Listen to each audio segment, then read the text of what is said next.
Assalamualaikum warahmatullahi wabarakatuh. Bertemu kembali dengan channel pembelajaran sosiologi. Pada kesempatan kali ini, video pembelajaran dari channel ini akan membahas tentang kemajemukan bangsa Indonesia.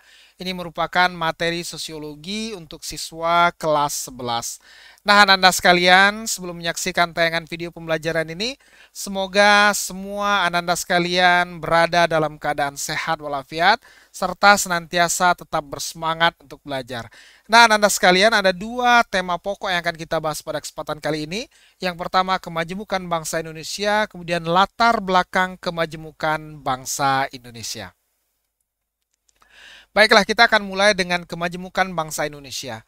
Nah, Ananda tentu sudah memahami tentang materi diferensiasi sosial ya, perbedaan yang terjadi dalam kehidupan masyarakat, bahwa masyarakat itu terdiri dari kelompok-kelompok yang berbeda satu dengan yang lainnya, namun antara satu kelompok dengan kelompok yang lain tidak ada kelompok yang derajatnya atau kedudukannya lebih tinggi. Nah, inilah yang dimaksud dengan kemajemukan atau kita kenal dengan istilah diferensiasi sosial. Artinya apa? Artinya apa? Diferensiasi sosial itu adalah perbedaan secara horizontal. Nah, kita mulai dari kelompok sosial berdasarkan ras. Apa itu ras? Ras merupakan perbedaan berdasarkan ciri fisik. Ya, pada kehidupan bangsa Indonesia ya ada ya beberapa ras ya yang dominan misalkan. Yang dominan yang pertama adalah ras Mongoloid, yaitu dengan subrasnya Malayan ya, Malayan Mongoloid. Nah, di mana suku bangsa seperti suku Jawa, suku Minang, suku Batak ya, kemudian Sunda itu tergolong ke dalam ras Mongoloid dan subrasnya adalah Malayan Mongoloid. Nah, ini merupakan kelompok ras yang pertama ya pada masyarakat Indonesia, pada bangsa Indonesia. Kemudian yang kedua, saudara-saudara yang berasal dari Papua ya, mereka berasal dari ras Negroid, yaitu tepatnya subrasnya adalah Melanesia ya, Melanesia. Ras Negroid dengan subras Melanesia ya, mereka memiliki ciri fisik yang berbeda ya, ciri fisik yang berbeda ya, dari bentuk tubuhnya, dari warna, dari bentuk rambut, kemudian bentuk hidung dan lain sebagainya. Ya, ada ciri-ciri khusus. Nah, ini mereka tergolong ke dalam subras Melanesia dengan ras Negroid. Nah, kemudian Tionghoa, etnis Tionghoa. Nah, ini tergolong ke dalam ya sama-sama ras Mongoloid namun suprasnya berbeda, yaitu Asiatik ya, Asiatik Mongoloid. Nah, Asiatik Mongoloid. Nah, seiring dengan perkembangan kehidupan masyarakat kita ya, banyaknya terjadi perkawinan campuran ya antara bangsa Indonesia dengan bangsa-bangsa lain ya, maka juga hidup terdapat ya dalam kehidupan bangsa ini ras-ras lain seperti Kaukasoid ya, ras kulit putih ya, ras Kaukasoid ya, yang berasal dari Eropa ya, mereka memiliki ciri fisik yang berbeda. Ini juga ada dalam kehidupan bangsa Indonesia. Namun yang dominan ya penduduk kita yaitu ras Malayan Mongoloid, kemudian Melanesia, kemudian Asiatik Mongoloid. Nah, inilah kemajemukan bangsa Indonesia dari segi ras ya, perbedaan berdasarkan ciri fisik. Kemudian yang kedua, kelompok sosial berdasarkan bahasa. Nah, walaupun bahasa-bahasa yang ada, bahasa-bahasa daerah yang ada di Indonesia ini berbeda-beda, namun ternyata berasal dari satu rumpun, yaitu bahasa Austronesia. Nah, inilah induknya ya, berasal dari bahasa Austronesia. Oleh karena itulah, maka suku-suku bangsa yang ada di Indonesia ini dapat dengan mudah ya untuk mempelajari bahasa persatuan kita, yaitu bahasa Indonesia yang lebih diambil dari bahasa Melayu. Nah, ini ya. Nah, jadi secara bahasa ya, meskipun berbeda-beda, namun induknya adalah bahasa Austronesia. Kemudian suku bangsa. Nah, suku bangsa, kelompok sosial berdasarkan suku bangsa ini cirinya adalah adanya kebudayaan yang berbeda.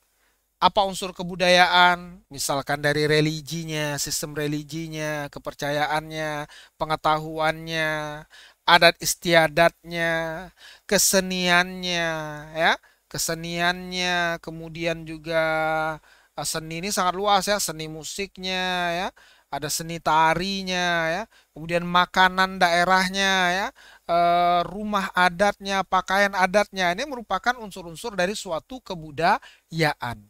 Dan pada kehidupan bangsa Indonesia sangat kaya sekali dengan perbedaan suku bangsa. Dari Sabang sampai Merauke, ada pendapat yang mengatakan bahwa jumlah suku bangsa sekitar 300. Ada yang mengatakan 250.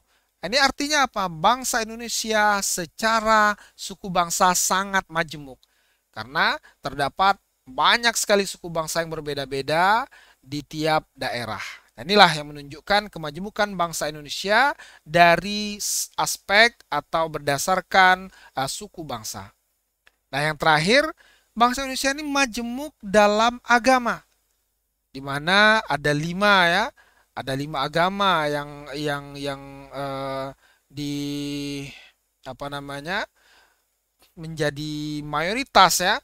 Ada Islam, kemudian ada Kristen, ada Katolik ya, ada Hindu, ada Buddha ya, dan ada satu lagi yaitu Konghucu ya, Konghucu yang merupakan apa namanya kepercayaan dari etnis Tionghoa. Nah, inilah agama-agama yang diakui keberadaannya dalam kehidupan masyarakat Indonesia. Di samping ada juga yang berupa aliran kepercayaan dan lain sebagainya ya. Namun yang dominan, nah inilah yang menunjukkan keberagaman masyarakat Indonesia dalam bidang agama. Artinya bangsa Indonesia ini tidak hanya terdiri dari satu agama. Di sini ada beberapa agama ya yang dianut atau diyakini oleh penduduk dari bangsa Indonesia ini. Nah, ini ya, menyembuhkan bangsa Indonesia. Nah, sekarang kita akan cari tahu apa sebenarnya yang menyebabkan kemajemukan bangsa Indonesia ini. Yang pertama adalah latar belakang historis atau dari aspek sejarah. Nah, nenek moyang bangsa Indonesia yang menurut sejarah ini berasal dari daerah Yunan ya. Nah, ini posisinya Yunan ya. Cina di bagian selatan ya, Yunan. Kemudian nenek moyang ini melakukan perjalanan ya, nenek moyang bangsa Indonesia melakukan perjalanan yang terbagi menjadi 2 jalur. Ada jalur barat yang lewat sini, ada jalur timur. Yang jalur barat ini menggunakan perjalanan darat ya. Mereka menggunakan perjalanan darat ya, di sini sampai di Malaysia di sini ya. Kemudian mereka berpisah ya. Ya, mereka berpisah. Ada yang ke Sumatera ya. Bahkan di sini sudah ada yang berpisah di sini ya. Ada yang ke wilayah Sumatera bagian utara di sini ya. Nah, kemudian di wilayah Malaysia ini pecah menjadi 3. Ada yang ke Sumatera bagian tengah dan ke bawahnya. Ada yang ke Jawa ya. Dan ada yang ke Kalimantan. Nah, yang mengarah ke Sumatera ini juga sebagian ada yang ke Jawa. Nah, sampai kemudian ke Bali sini ya. Sampai ke Nusa Tenggara. Nah, ini yang menggunakan jalur barat. Nah, yang menggunakan jalur timur, mereka menggunakan jalur laut ya, berlayar di sini ya. Sini, ini wilayah Filipina di sini ya. Dan di sini sebagian ada yang ke Sulawesi, wilayah Sulawesi, kemudian ada yang menuju ke Papua ya. Nah, dari sinilah menunjukkan bahwa dari hasil perjalanan ini ya, 2 jalur yang berbeda ini melahirkan berbagai macam ya keanekaragaman budaya yang ada di Indonesia. Kenapa ini terjadi? Karena pada saat ini ya masing-masing ya kelompok-kelompok ini dari nenek moyang kita ya yang berdiam dan menetap di suatu tempat ya. Nah, di tempat-tempat yang mereka lalui ini, mereka masing-masing mengembangkan kebudayaannya sendiri. Nah, karena tidak adanya teknologi modern sehingga tidak ada komunikasi ya satu dengan yang lain, maka terciptalah kebudayaan yang beragam karena disebabkan oleh jalur perjalanan yang berbeda ini. Nah, inilah latar belakang yang pertama, kemajemukan bangsa Indonesia yaitu dari segi historis atau sejarahnya. Nah, kemudian yang kedua adalah kondisi geografis. Wilayah Indonesia ada yang merupakan daerah pegunungan, ya, ada yang merupakan daerah pesisir pantai.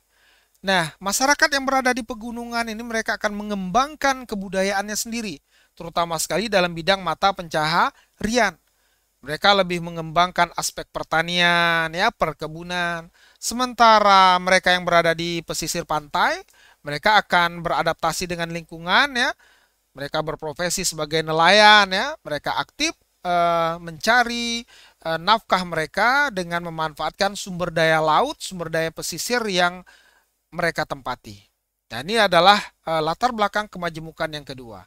Nah, secara geografis ini biasanya masyarakat yang berada di pesisir pantai, ya, masyarakat yang berada di wilayah-wilayah eh, pantai seperti ini, ya, ini cenderung mereka lebih bersifat lebih mudah, ya, atau mereka lebih banyak mendapatkan pengaruh daripada mereka yang berada di daerah pegunungan. Karena secara geografis biasanya daerah-daerah pesisir, ya, di sini akan dibangun yang namanya pusat-pusat pelabuhan, ya, yang menjadi tempat persinggahan dari kapal-kapal, ya, bahkan kapal-kapal dari bangsa lain, ya.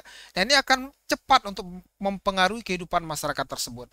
Nah, berbeda dengan masyarakat yang berdiam di daerah pegunungan karena lokasinya yang jauh, ya, sangat sedikit sekali pengaruh yang berhasil mereka terima. Dan ini menunjukkan bagaimana kondisi geografis ini mempengaruhi kemajemukan bangsa Indonesia.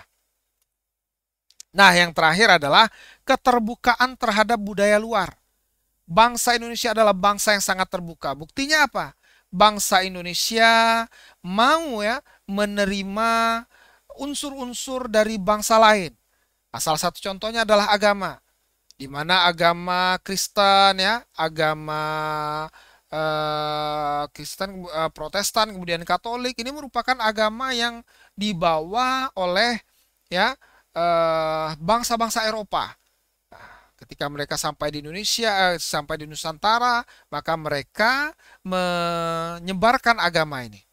Nah, kemudian juga kita tahu bahwa agama Islam juga bukan asli dari Nusantara, bukan agama asli dari nenek moyang kita, di mana nenek moyang kita lebih kepada penganut animisme dan juga dinamisme, ya. Nah, ini masuknya Islam dan juga agama Hindu dan Buddha, ya. Agama Hindu dan Buddha ini juga bukan merupakan agama asli. Mereka dibawa oleh berasal dari India, ya, yang dibawa ke Indonesia. Karena nenek moyang kita bersifat terbuka, maka masuklah agama-agama ini, bahkan sampai sekarang masih dianut oleh bangsa Indonesia. Nah, dia adalah bentuk keterbukaan bangsa Indonesia terhadap budaya luar. Dan juga kita lihat dalam kehidupan sekarang, ya, dari aspek teknologi yang kita lihat, yang kita rasakan, yang kita gunakan saat ini juga bukan berasal dari bangsa kita. Ini merupakan penemuan dari bangsa lain, namun karena sikap kita yang terbuka terhadap penemuan-penemuan baru, perkembangan yang terjadi, maka kita pun ikut menggunakan unsur budaya tersebut. Nah, inilah yang menyebabkan terjadinya kemajemukan dalam kehidupan bangsa Indonesia. Faktor yang ketiga, yaitu keterbukaan terhadap budaya luar. Nah, baiklah Anda sekalian, inilah materi yang sudah kita kupas pada kesempatan kali ini. Semoga bisa dipahami dengan baik. Jangan lupa like, share, dan subscribe channel pembelajaran ini. Terima kasih atas perhatiannya. Kita bertemu kembali pada video pembelajaran berikutnya. Wassalamualaikum warahmatullahi wabarakatuh.